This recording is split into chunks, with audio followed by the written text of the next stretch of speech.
Good morning. Good morning. The time is now 10:02, and I call the June 11, 2026 Planning Board meeting to order. Excuse me, Vice Chair, we just want to check the mic. Here, mic check.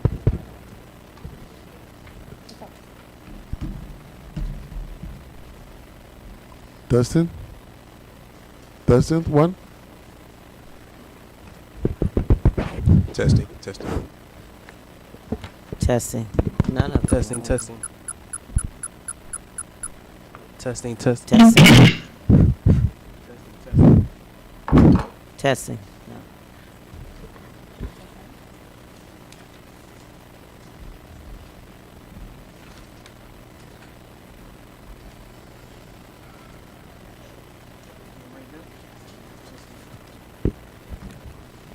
Hello. Testing. It's good. testing, testing, Mine is not working. I don't think. testing. Testing? Testing. One. Testing. Testing? Worked it. Testing. This There is you working. go. Testing? We're good. Okay. Testing. Mic test? All right. We'll take that again.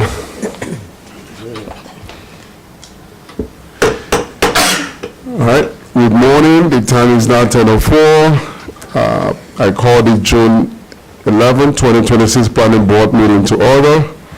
We have the following board members with us today. Commissioner Gerardo. Good morning, everybody. Commissioner Gerardo is joining us online. Commissioner Matthews. Good morning, everyone. Commissioner Jenkins. Good morning. And I'm Vice Chair Okoye. Welcome you this morning. I apologize for the tardiness a little bit, but now we're back. You can hear me. We'll now move forward to the business at hand. Please note that the deadline for all participant pre-registration and for all submission of materials and exhibits was 12 noon on Tuesday before the planning board meeting. The order of cases for today's meeting is as follows. Items 2, 3, 4, 5, 6, 8, and 7.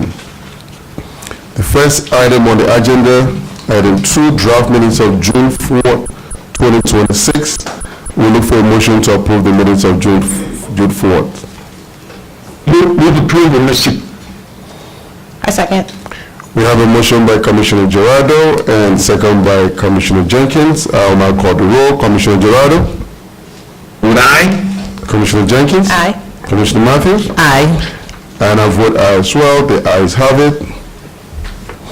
The next item on the agenda is item 3B, an executive session. The following is my closing statement. Pursuant to the general provisions article of the Admitted Code of Maryland, Act 3305, subsections B7, the closed session is proposed to consult with counsel to obtain legal advice related to the budget. Commissioners, do we have a motion to convene? So move. I second. We have a motion by Commissioner Gerardo and Commissioner Jenkins. I'll now call the roll. Commissioner Gerardo? Would I? Commissioner Jenkins? Aye. Commissioner Matthews? Aye. And I vote aye as well. We will now reconvene in open session following the executive session meeting.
Good afternoon. I'd like to extend apologies for that long meeting. We had executive session and that was long, so please accept our apologies. We are back in open session. During the executive session, we consulted with the council to obtain legal advice related to the budget.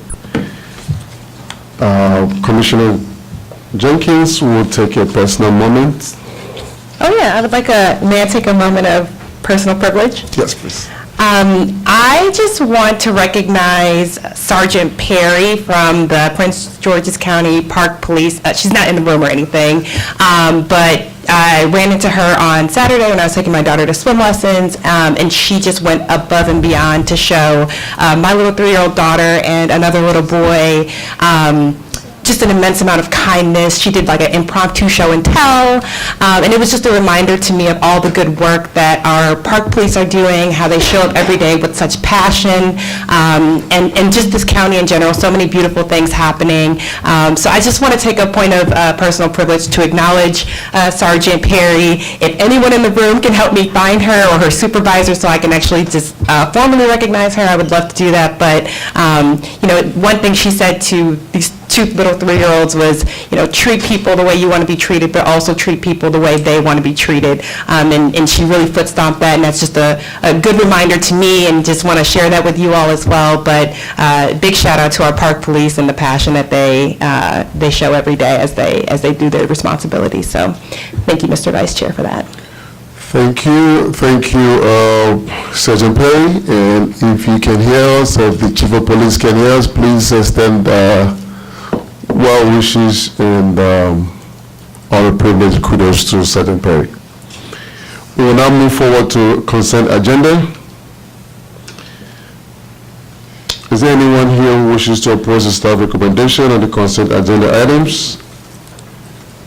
Any board member who wishes to discuss these items? We'll look for a motion to approve the consent agenda. Any motion to approve consent agenda? I move that we approve the consent agenda. I second. Commissioner Geraldo, it's best to list the items. Items for... What items I have are... It's 4D, 4E, 4D and 4F. And 4F. Yeah, And 4F? correct, yep. So All right, 4D, 4E, and 4F. I second. We have a motion by Commissioner Gerardo and second by Commissioner Jenkins. I will now call the roll. Commissioner Gerardo? I vote aye. Commissioner Jenkins? Vote aye. Commissioner Matthews? I vote aye. And I vote aye as well. The ayes have it. We will now move to regular agenda items. The first item on the agenda is item 5. Details are applying DSP-2026-009, Largo Station. We will now hear from staff.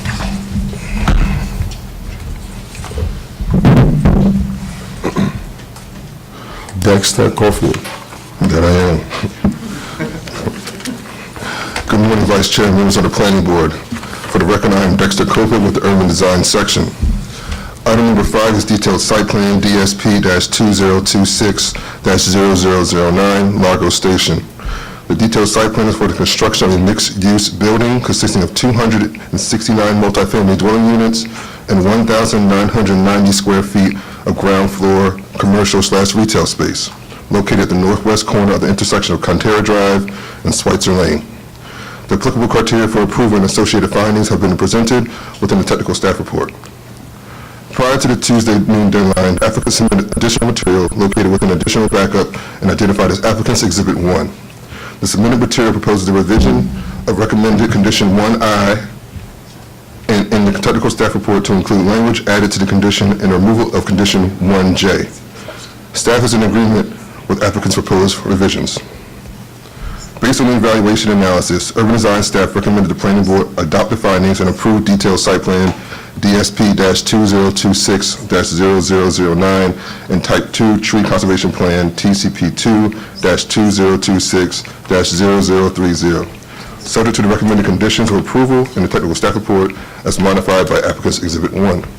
This includes staff's presentation. Thank you. Any question from staff from Planning Board? No. I see none. Next, we will hear from the applicant's attorney. Just before you speak, Mr. Howler, let's have everyone who's going to speak on this matter be sworn in. Do you swear or affirm to tell the truth? I do.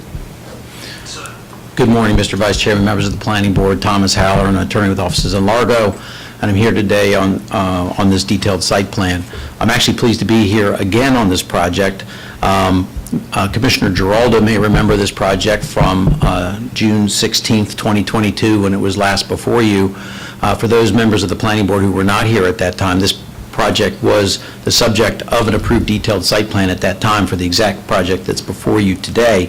They obtained approval of the project, recorded the plats, prepared all the building permit site plans, had everything submitted, but were unable to obtain financing for the project. They were ultimately successful in obtaining a TIF from Prince George's County to put them in a position where they could obtain the equity needed to move forward with the project, and they've been successful in doing that. But by the time they lined up the equity, the detailed site plan had expired because the site plan was only valid for 3 years. So we've refiled the same site plan and are here before you today to seek reapproval to allow them to begin construction of the project. They're hoping to begin construction of the project in August if this application gets approved. The project is located almost directly across from the parking lot for the Largo Metro Station. It is going to complete the corner there where, as you come out of the former Cap Center property, where Harry Truman Drive and Largo Drive West split. Currently, Harry S. Truman Drive is one way going to the west. Largo Drive West is one way going to the east. So if you are at all familiar with that area, you know the property. So it's right at the corner of where the road splits. You will see on that aerial photograph that there's a stormwater management facility on the property. That stormwater management facility was constructed several years ago when the property was slated for industrial development. My clients are going to beautify that pond, put trails around it and sitting areas in order to allow for it to serve as an amenity to the mixed-use buildings being constructed on the site. We are in full agreement with staff's recommendation and the recommended conditions with the minor revisions which staff noted that are contained in applicant's exhibit number 1 and which staff has indicated that they are in support of. I'm happy to answer any questions that you have. Any questions for applicant's attorney from the planning board? None. I see none. You want to take that call? Got a little music on me. All right, I see no questions. The hearing is now closed. Go ahead. You have a question? Okay. Board members, any deliberation, or what's your pleasure? I move that we adopt.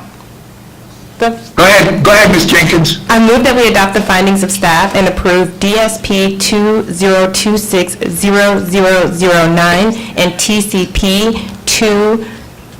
2026-0030, subject to the conditions recommended in the technical staff report as amended by the applicant's Exhibit 1. Second. Good. We have a motion by Commissioner Jenkins and a second by Commissioner Gerardo. I will now call the votes. Commissioner Gerardo? I vote aye. Commissioner Jenkins? Aye. Commissioner Matthews? I vote aye. And I vote aye as well. Happy to hear that we will see shovel on ground come August 2026. Correct. Not 2029, 2026. Thank you very much. Next item on the agenda is item 6, specific site design, SDP-2025-0015, Saddle Ridge. We'll now hear from staff. And Miracle. Good morning, Vice Chair and member of the Planning Board. For the record, my name is Emery Huang with Urban Design Sections. Item number 6 is specific design plan, SDP-2025-0015 for Saddle Ridge. This specific design plan is for the development of 450 single-family detached dwellings and 253 single attached dwellings with recreational amenities. As a matter of housekeeping, prior to June 9th noon deadline, staff received one exhibit from the applicants titled Applicants Exhibit 1. This exhibit outlined the revised findings and conditions proposed by the applicants. Staff have reviewed and revised condition and agree with the revisions. Next slide, please. This subject property is located in the planning area 85-8 and then Council District 9. Next slide, please. The site is located to the south of Floral Park Road and north of the Akoki Road, approximately 1 mile west of the intersection of the Akoki Road and Brandywine Road. Next slide, please. The subject site outlined in red is located within the Legacy Comprehensive Design Zone as shown in the image to the right. However, this application is being reviewed under the prior zoning ordinance, and its prior zone is residential suburban development as shown in the image to the left. Next slide, please. This map illustrates the topography of the subject property along with its internal environmental features. Next slide, please. This map shows the adjacent master planned right-of-way. Floral Park Road, adjacent to the subject property to the north, is classified as a primary road, while Akoki Road, bordering the property to the south, is classified as a collector road. Next slide, please. The subject property is currently wooded and is bisected by an approximately 350-foot wide corridor owned by the Potomac Electric Power Company, which divides the site into two development parts. To the north, the property is bounded by Floral Park Road with single-family detached homes located beyond. To the south, it is bounded by Akoki Road with Millville Quarry situated beyond. To the east and west, the site is surrounded by a mix of the vacant land and single-family detached homes. Next slide, please. This specific design plan shows that the subject development consists of two development parts. The northern development parts including 163 townhouse dwellings units, while the southern developed parts including the remaining single-family attached and detached dwelling units. The subject developments including various types of recreational facilities such as clubhouse with a pool, a dog park, a community garden, tennis courts, and playgrounds and seating areas throughout the site. Next slide, please. The development subject to the 2010 landscape manual requirements. The submitted landscape plan demonstrates the compliance with the all applicable sections, which is discussed in the page 25 of the technical staff report. Next slide, please. These slides demonstrate the tree conservation plan, which is discussed on pages 25 through 29 of the technical staff report. Specifically, Type 2 tree conservation is in conformance with Type 1 tree conservation plan associated with preliminary plan of subdivision 4-24013, which was approved by the planning board in 2025. Specimen trees were evaluated for removal with preliminary plan of subdivision 4-24013 and the specific design plan SDP-2304 for a total of 76 specimen trees. With subject application, the applicants proposes saving 5 specimen trees that were previously approved to be removed and requested a variance to remove 1 specimen trees on site. As such, the total number of specimen trees to be removed for the subject property will be 72. An analysis of staff findings on the request variance can be found on page 25 through 29 of the technical staff report. Next slide, please. These slides illustrate 2 access points from the Floral Park roads serving the northern development part and 3 access points from the Akoki Road serving the larger southern part. Internal circulation is supported by a network of both public and private streets designed to accommodate the vehicles efficiently. Vehicular and pedestrian circulation are clearly defined and separated to provide safe, convenient access throughout the site. In addition, a master planned trail will link the northern and southern parts, offering continuous bicycle and pedestrian connectivity to amenities across the subject development.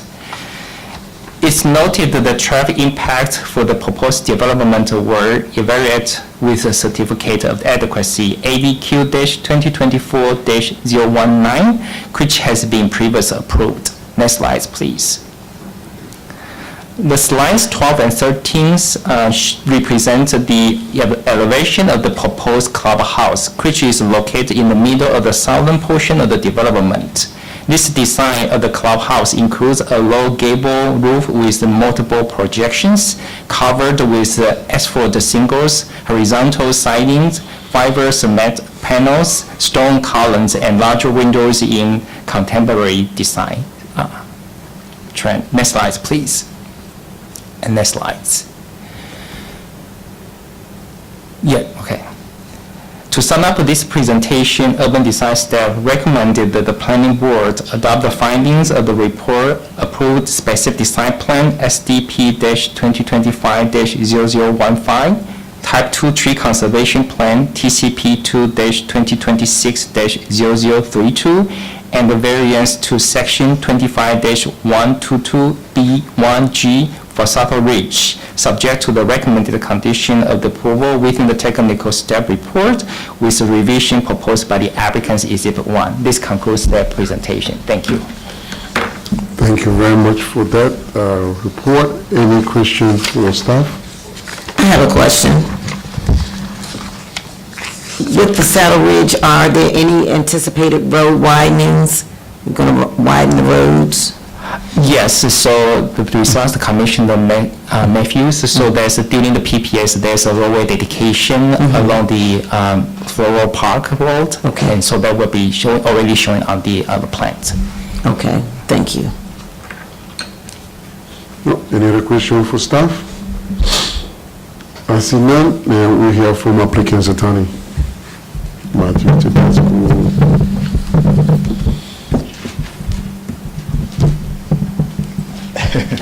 You're faster than me today. I've been schooled, I know my mistakes. Okay. Everyone intending to speak on this item, please be sworn in. Do you swear or affirm to tell the truth? I do. Thank you, Mr. Vice Chairman, members of the Planning Board. For the record, Matthew Tedesco at the law firm of McNamara and Greenbelt. Here on behalf of the applicant, D.R. Horton Incorporated. With me this afternoon, I have a number of representatives of the development team as well as from the applicant team, and I'll just introduce them for the board's benefit and ask them to just acknowledge the board so you know who they are. From D.R. Horton, we have Bobby Varner and Jeff Otenisek. From Rogers Consulting, we have Charlie Howe and Christine Gillette and Rob Swam. Not with us, but part of the team, Bridget Stokes and Steve Allison. From my office, Dominique Lockhart, who's on attending this virtually. And from Lenhart Traffic Consulting, we have Mike Lenhart, who's in the room. We also have Monroe Harrison from GS Proctor & Associates that rounds out this development team. I want to thank them, and I want to thank your staff for the review of this application. This property has a very long history of surface mining operations going back more than 50 years. From its initiation, the project going back more than 5 years ago, we started back in 2020, 2021, and back even before then in 2013 with the Subregion 5 Master Plan. The vision and the goal for this project and this property was to create the best possible land plan while preserving and enhancing the property's unique environmental characteristics and features consisting of the Birch Branch and its associated tributaries. This application, as I mentioned, represents the final implementation step in a 5-year planning and approval process. What's important to note about this project is that it has not grown larger or more intensive as it's moved through the entitlement process. Quite the opposite. Going back through the approvals, and just for the board's edification, I'll go through them briefly as staff highlights them in your staff report. On July 8, 2021, the Planning Board recommended approval of the zoning map amendment, which is the basic plan A-10060, which rezoned the property from the RE and RR zones to the RS, a comprehensive design zone. After the review by the hearing examiner and the district council, the property was effectively rezoned in October of 2022 with the approval of the basic plan that approved up to 737 to 955 dwelling units within the applicable development density ranges of the master plan. Then came the comprehensive design plan, CDP 22001. On October 19, 2023, this board conducted its hearing, and on November 9, 2023, approved the CDP with the adoption of its resolution. The CDP approved a range of 621 detached homes and 333 attached homes for a total of 954 dwelling units.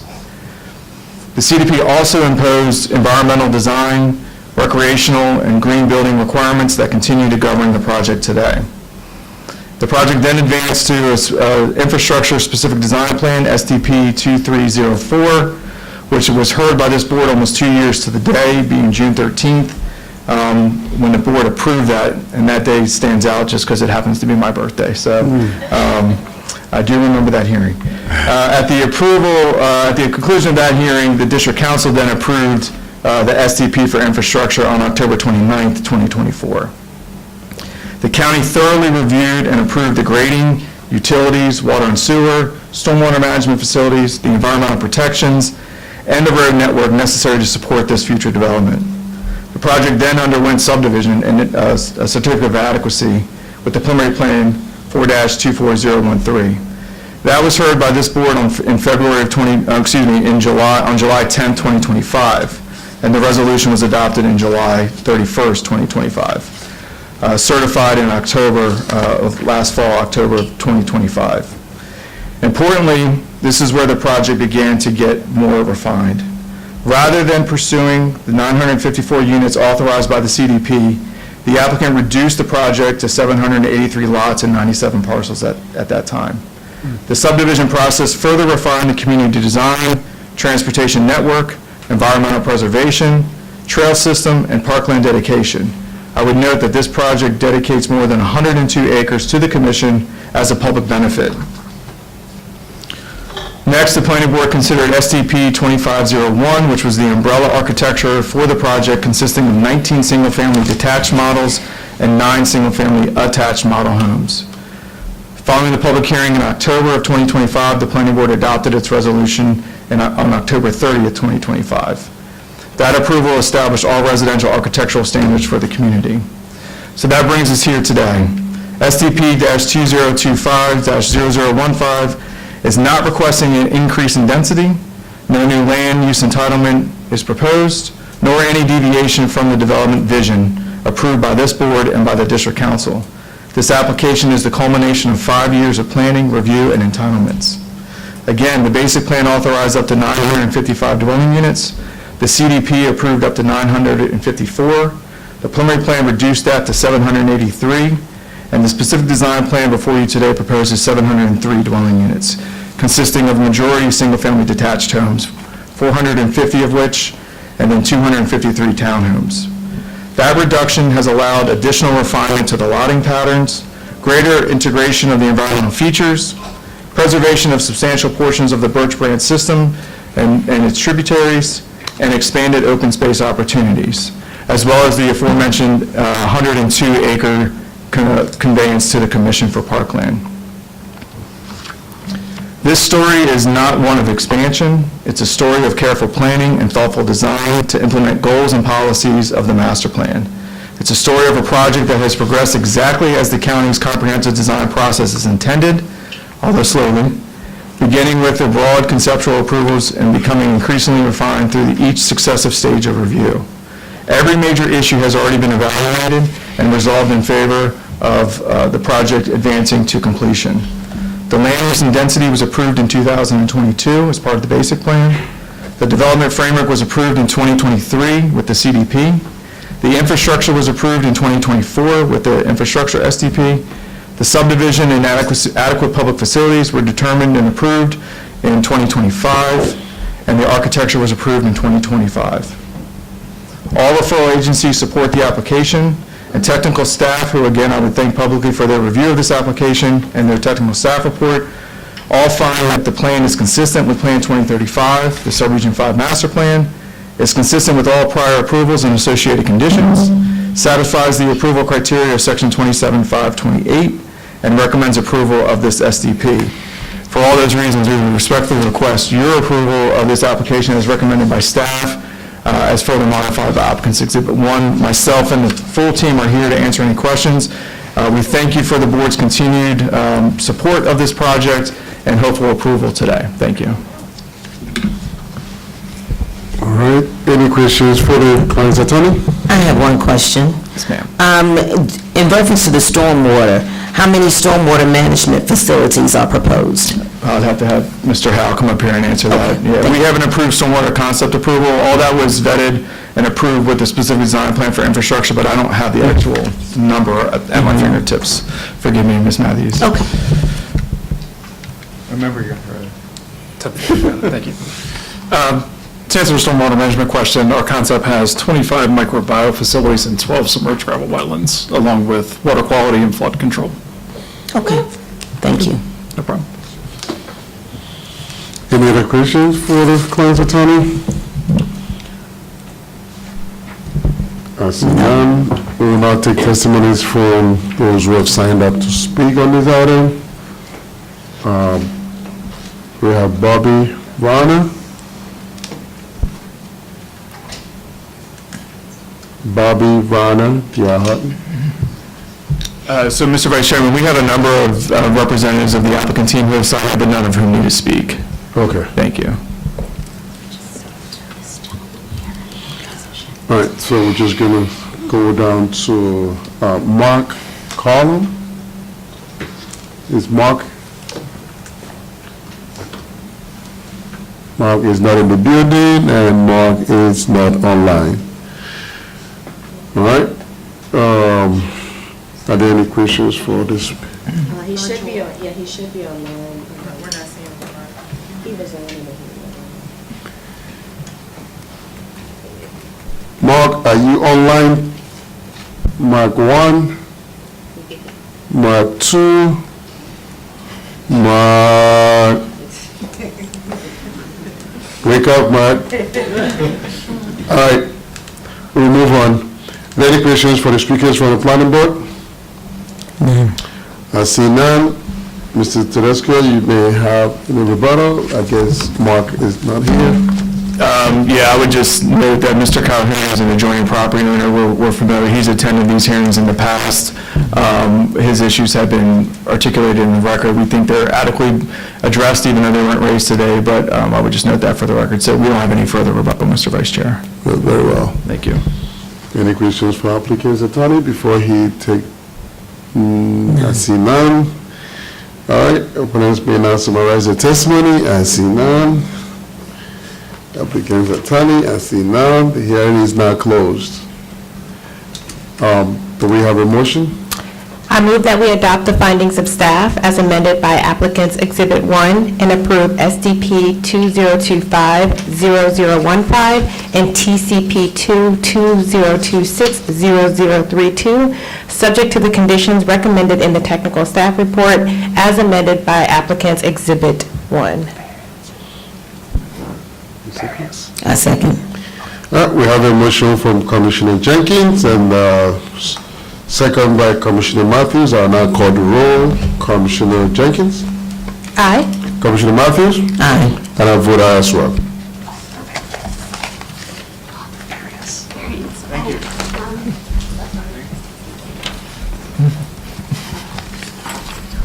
One moment. Add to the motion a variance from section 120. 25. 25, Dash. 122, B1G. Right? Okay. Do we need- Mr. Huang? Thank you, Juan. Do we need to call the vote again? Yes. All right. Or, did you all voted while I was, sorry. So let's come back, make the motion again, second again, vote again, just for total clarity on the record. All right. So the motion's going to be variance from section 25, 122, B1G. All right, we call for a motion. I I move that we adopt the findings of staff as amended by applicant's Exhibit 1 and approve SDP 2025-0015 and TCP 2-2026-0032, subject to the conditions recommended in the technical staff report as amended by the applicant's Exhibit 1, a variance from Section 25-122B1G. A second. We have a motion by Commissioner Jenkins and a second by Commissioner Matthews. I will now call the roll. Commissioner Jenkins? Aye. Commissioner Matthews? Aye. And I vote aye as well. I'd like to put on record that Commissioner Gerardo had to leave for an emergency, and we still have quorum. The next item is on the agenda, item 8, Countywide Planning Division, proposed designation of one Prince George's County historic site, Westinghouse Harris Market. We will now hear from staff. Thank you very much. Good afternoon, Vice Chair and members of the Planning Board. My name is Casey Roan. Casey Roan, that's it, that's me. Casey Roan, Planner 3 in the Historic Preservation section. Item 8 before you today is the proposed designation of a new Prince George's County historic site, the Weinstein House Harry's Market at 4221 31st Street in Mount Rainier. This is documented property 68-074-05. Next slide, please. Briefly, under subtitle 29-120-01, Prince George's County property owners may request historic site evaluation. This evaluation came to us in October of 2025. Staff then researched the property and prepared a recommendation to the Historic Preservation Commission, which held a public hearing and voted to recommend designation on February 17th, 2026. The HPC forwarded their recommendation to the Planning Board and District Council, which then held a joint public hearing on May 4th, 2026 to receive the HPC's recommendation and any public testimony. No public testimony was received before the closing of the record. This item is before the Planning Board today to consider the HPC's recommendation and then to make your own recommendation, which will transmit to the District Council, which must take final action within 2 months. With that, I'll briefly review the property and the HPC's recommendation. Next slide, please. The Weinstein House Harry's Market is a purpose-built early 20th century mixed-use complex consisting of a circa 1920 one-story corner store, seen at the left here, with an attached circa 1924 multi-family dwelling at the right. This building retains its historic massing, its mixed-use configuration, and architectural details reflecting its commercial and multi-family residential uses. Next slide, please. Harry and Leah Weinstein, who are recent Jewish immigrants from Eastern Europe, moved into the property in 1924 and opened Harry's Market. Next slide. The store was operated continuously by the Weinstein family for the next 72 years, was associated with the District Grocery Stores Cooperative, and survived significant changes in the grocery business. Next slide. The Historic Preservation Commission recommended designation of the Weinstein House Harry's Market on the basis of 4 designation criteria of subtitle 29104A. Criteria 1A3 and 1A4 for historical and cultural significance, and criteria 2A4 and 2A5 for architectural and design significance. Under 1A3, the property is associated with the District Grocery Stores Cooperative, a regional network of Jewish-owned independent grocers who influence neighborhood commerce and immigrant economic mobility. Under 1A4, the property illustrates immigrant family entrepreneurship, early 20th century streetcar suburb development, and the transition from independent groceries to supermarkets. Next slide. Under 2A4, the property represents a distinguishable early example of a purpose-built mixed-use building. And under 2A5, it's an established neighborhood landmark on a prominent corner with 72 years of continuous operation. Next slide. Should the Planning Board concur with the recommendation of the Historic Preservation Commission that the Weinstein House Harry's Market be designated as a Prince George's County Historic Site, staff will prepare a transmittal letter from the planning board to the district council recommending historic site designation of the property. This concludes staff's presentation. Thank you. Thank you very much for that report. Any question for staff? I just have a quick question. Is the market still operating, to your awareness? We did the research and documentation for this property in February, and at that time, the new owner was in the process of rehabilitating the building, and they were looking for a commercial tenant to go into that space. Okay, sounds great. Thanks. Okay. Do we have a motion? I move that we adopt the findings of staff, recommend the county council approve the historic designation for the Weinstein House, Harry's Market, and direct staff to transmit the proposed letter so recommending. I second. We have a motion by Commissioner Jenkins and a second by Commissioner Matthews. I will now call the roll. Commissioner Jenkins? Aye. Commissioner Matthews? Aye. And I vote aye as well. The ayes have it. Thank you very much. Thank you. The next item on the agenda is item 9, preliminary plan of subdivision, PPS-2024-016, the mark at College Park. We'll now hear from staff. Jason Bartlett. Good afternoon, Mr. Vice Chair and members of the board. For the record, I'm Jason Bartlett with the subdivision section. Supplemental item number 9 on the agenda is a preliminary plan of subdivision for the Market College Park, PPS-2024-016. This preliminary plan of subdivision was continued from the May 28, 2026 Planning Board hearing to today, June 11, 2026. This subdivision proposes one parcel for development of 600 multifamily residential dwelling units. This preliminary plan is associated with an approved certificate of adequacy, ADQ-2024-040, which was approved in accordance with the subdivision regulations to ensure that infrastructure necessary to support the proposed development is adequate in accordance with established level of service standards. As a matter of housekeeping, prior to the May 28th Planning Board hearing, 2 letters were submitted to the Planning Board. One was from the applicant requesting a waiver of the 70-day review period and a continuance of the hearing to today. The other letter was from the town of University Park supporting approval of this preliminary plan, subject to the position taken by the city of College Park with respect to the bicycle pedestrian impact statement improvements, also referred to as BPIS.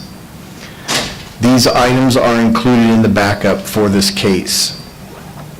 In addition, prior to the noon deadline on June 9th for today's hearing,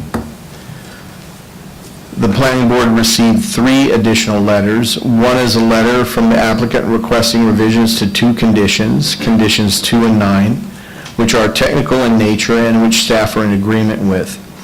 The other 2 items are from the City of College Park, including a letter supporting approval of the preliminary plan and their staff report. The city recommends approval of the PPS and includes 5 conditions in the city's staff report that outline bicycle and pedestrian improvements. The majority of these improvements have been incorporated by MNCPP staff into the approved certificate of adequacy, which is not before the board today. It is staff's understanding that the remaining items are included in a separate declaration of covenants between the applicant and the City of College Park. In conclusion, the subdivision staff recommends that the Planning Board adopt the findings and approve the preliminary plan of subdivision, PPS-2024-016, as well as a variation request to Section 24-4205 to not provide public utility easements, subject to the findings and conditions in the technical staff report as modified with applicant's proposed revisions to condition 2 and 9. This concludes staff's presentation. Any question from staff? No. I see none. As we hear from applicant's attorney, Christopher Archer. You switching up? Oh, man, somebody far more eloquent than me is going to talk right now. Before you get to talking, everyone who is signed up to speak on this item, do you swear or affirm that you will tell the truth? Yes. Yes. Good afternoon, members of the planning board. For the record, my name is Jonathan Martin, a land use attorney with CL Hatcher with an office in Maryland, or in Laurel, Maryland. Our firm represents the applicant, the Market College Park LLC, on this preliminary plan of subdivision application, PPS 2024-016, as well as a variation request from section 24-4205 of the subdivision regulations. Joining us today are several members of the applicant's team, including attorney Chris Hatcher, applicant's representative Hamilton Reynolds, our civil engineer Joe DeMarco, our transportation engineer Mike Lenhart, architect Matt Lamb of WDG Architecture, and B. Choi of Live Land Design. She's our landscape architect. B and Hamilton are joining us virtually. They are all available to speak and answer questions the planning board or staff may have for them. As mentioned by staff, this PPS application proposes to develop one parcel with 600 multifamily residential dwelling units. Additionally, this application includes a variation from section 24-4205 of the subdivision regulations for removal of the public utility easement requirements along the property's frontage. I would like to thank Park and Planning staff, Jason, as well as the City of College Park, the Town of University Park, and additional community stakeholders for their assistance and engagement on this ongoing matter during our neighborhood meetings, as well as the city council meetings that we have participated in over the past year. We look forward to their continued involvement as this project moves forward. We have submitted into the record applicant's Exhibit 1, which proposes some technical revisions to staff's findings and proposed conditions. Staff has had an opportunity to review the applicant's exhibit and have expressed support for the revisions.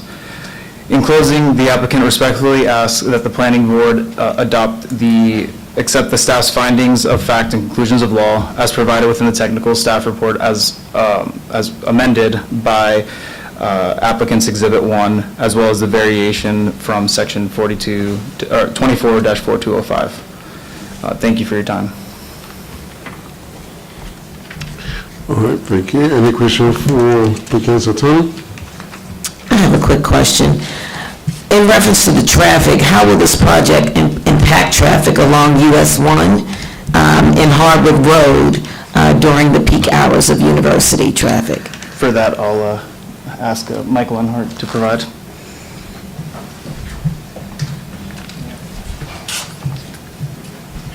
Hi, good afternoon. For the record, Michael Lenhart with Lenhart Traffic Consulting.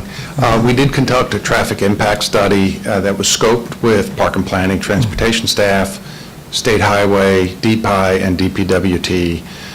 The scope for the College Park sector, the adequacy is based upon looking at signalized intersections from Campus Way down to Guilford Drive. All of those signalized intersections between that section we looked at in the study, as well as site access points along Hartwick and up in the community, and they all were found to pass. Okay, thank you. Sure, thank you. Any other questions? I see none. We'll now take testimony from those who have signed up to speak on this. B. Joy?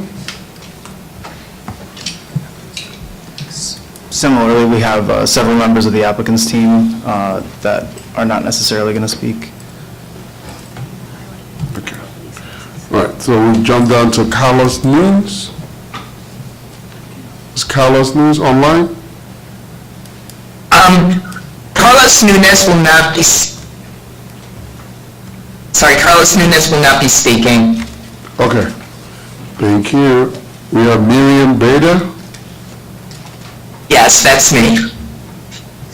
For the record, it's Miriam Bader, Director of Planning and Community Development for the City of College Park. The City of College Park City Council, at their meeting on June 2nd, 2026, voted unanimously to support approval of preliminary plan of subdivision PPS-2024-016 and the variation request for the mark at 4330 Hartwick Road and 4313 Knox Road, subject to the conditions outlined in the city staff report. These conditions are included in the approved certificate of adequacy, ADQ-2024-040. All right, thank you very much, Ms. Miriam. Do we have Nathaniel Fortman? I'll waive my chance to speak because I'm with the City of College Park. Very well, thank you. Stephanie Anderson. Stephanie's not here either. Are there any other speakers on the planning board? No questions? Mr. Hatcher, you may have a rebuttal? No? I wasn't here anyway. Any questions from the attorney? No question. I see none. The hearing is not closed. Board members, do you have a motion? Mr. Vice Chair, I move that we adopt the findings of staff and approve PPS-2024-016 along with a variation from section 24-4205 of the subdivision regulations, subject to the conditions recommended in the technical staff report as amended by applicant's Exhibit 1. A second. We have a motion by Commissioner Jenkins and a second by Commissioner Matthews. I will now call the roll. Commissioner Jenkins? Aye. Commissioner Matthews? Aye. And I vote aye as well. The ayes have it. Thank you, staff. Thank you. Thank you all very much. The next item on the agenda is item 7, detailed site plan DET-2024-009, the mark at College Park. We'll now hear from staff. Good afternoon, Vice Chair and the Planning Board. Yes, it's afternoon now. For the record, my name is Emery Huang with Urban Design Sections. The item number 7 is detailed site plan DET-2024-009 for the mark at College Park.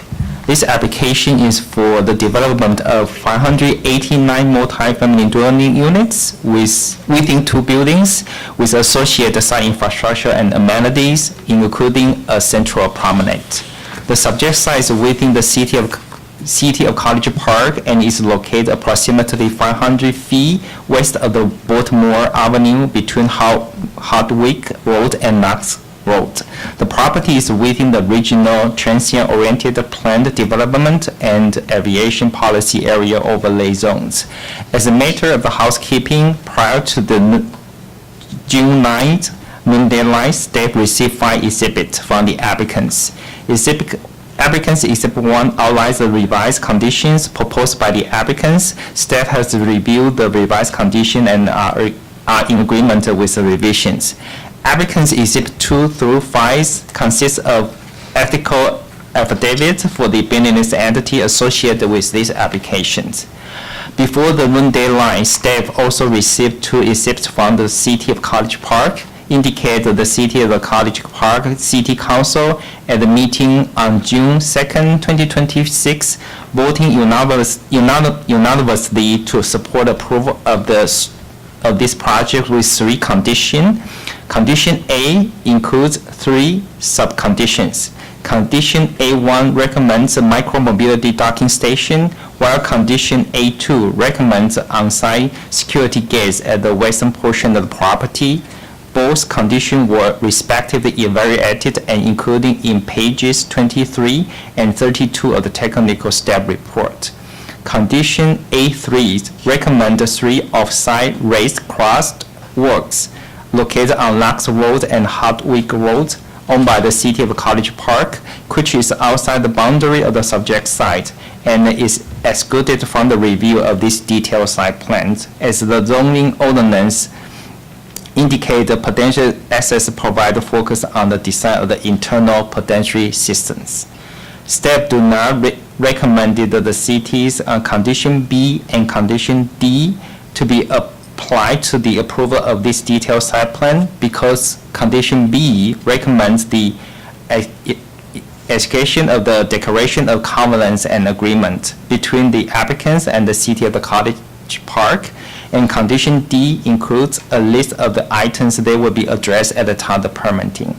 Based on the finding presented in the technical staff report, urban design staff recommended that the planning board adopt the findings of this report and approve detailed site plan DET-2024-009 for the Mark at Cottage Park, subject to recommended condition of the approval within the technical staff report and the revision proposed by the applicants Exhibit 1. This concludes staff presentation. Thank you so much. Thank you, Emery. Is there any question for plan, for staff? None. I see none. We will now hear from applicant's attorney.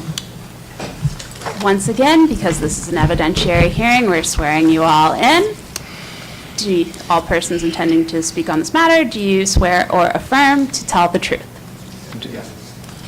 Yes.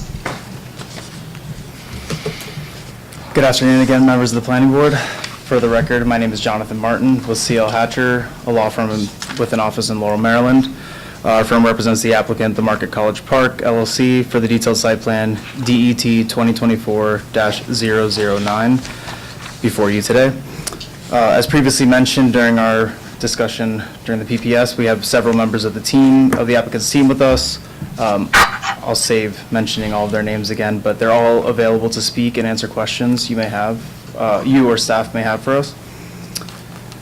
As mentioned by staff, this detailed site plan application proposes the development of 589 multifamily residential dwelling units within 2 buildings, together with associated site infrastructure. This detailed site plan also proposes to develop the property with extensive recreational facilities and public benefit facilities, including the pedestrian promenade and the green space on the eastern portion of the property. I would again like to thank Park and Planning staff for their diligent work. Thank you, Emery, on this application, as well as the City of College Park, Town of University Park, and other community stakeholders. And we look forward to continued engagement with them as this application moves forward. We have submitted into the record applicant's Exhibit 1, which proposes a few revisions to staff's proposed conditions. Staff has had an opportunity to review the applicant's exhibit and have expressed support for those revisions. In closing, the applicant respectfully requests that the planning board accept the staff's findings of fact and conclusions of law as provided in the technical staff report and approve DET 2024-009, subject to the conditions found in the staff report as modified by applicant's Exhibit 1. Thank you. All right, any questions for applicant's attorney? None. All right, we will now take testimonies. Again, Carlos Nunes. I'm sorry, Carlos will not be speaking. All right. Miriam Bader, you are it. Miriam Bader? Yes. Okay. For the record, this is Miriam Bader, Director of Planning and Community Development for the City of College Park. The City of College Park City Council, at their meeting on June 2nd, 2026, voted unanimously to support approval of detailed site plan for the Mark at 4330 Hartwick Road and 4313 Knox Road, subject to the conditions outlined in the city staff report. For the most part, these conditions have been adequately included in the Park and Planning technical staff report. Those items not included, including a section dedicated to providing affordable housing, have been included in an agreement and declaration of covenants between the city and the applicant. While most of the items have been resolved and agreed to by the applicant, we have a few more minor issues to resolve. As a result, to date, the agreement and declaration of covenants has not been signed. We plan to continue working with the applicant to have a signed document prior to certification of the detailed site plan, which was condition 1Q in the technical staff report. Thank you. Thank you. Nathaniel Fortman. I'll waive my right to speak. Thank you very much. Stephanie Anderson. Stephanie's not here. Perfect. Are there any questions for the speakers from the planning board? None. I see none. Mr. Jonathan, we have time for rebuttal? Thank you for your time. We have nothing else. Waiving that. Any questions for applicant's attorney? I see none. The hearing is now closed. Do we have a motion? I move that we adopt the findings of staff and approve DET-2024-009, subject to the conditions recommended in the technical staff report as amended by the applicant's Exhibit 1. Have a second. Second. We have a motion by Commissioner Jenkins and a second by Commissioner Matthews. I will now call the roll. Commissioner Jenkins? Aye. Commissioner Matthews? Aye. And I vote aye as well. The ayes have it.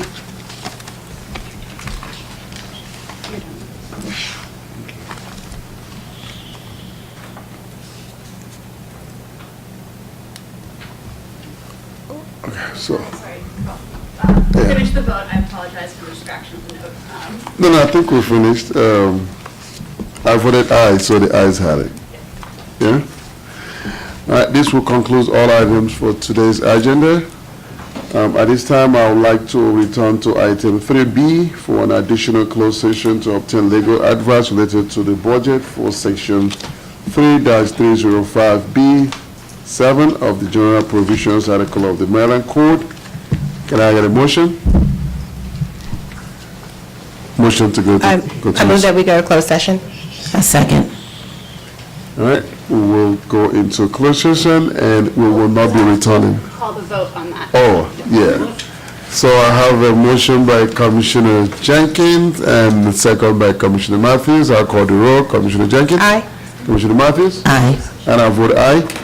And this will conclude the agenda, and it doesn't conclude it, but we'll be going into a second, but we will not be returning here for them. We'll be closing upstairs. I have to check the rules on that. We can return to close the meeting, but. If we have finished. All right, so we voted to go into a second closed session.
All right, so we are going in, we had a vote to go into the closed session, but we will not be returning since we have finished with the items. We will close out the meeting at the closed session. I second. We need to- No motion? All right, that'll be it. Thank you very much. Thanks for your patience.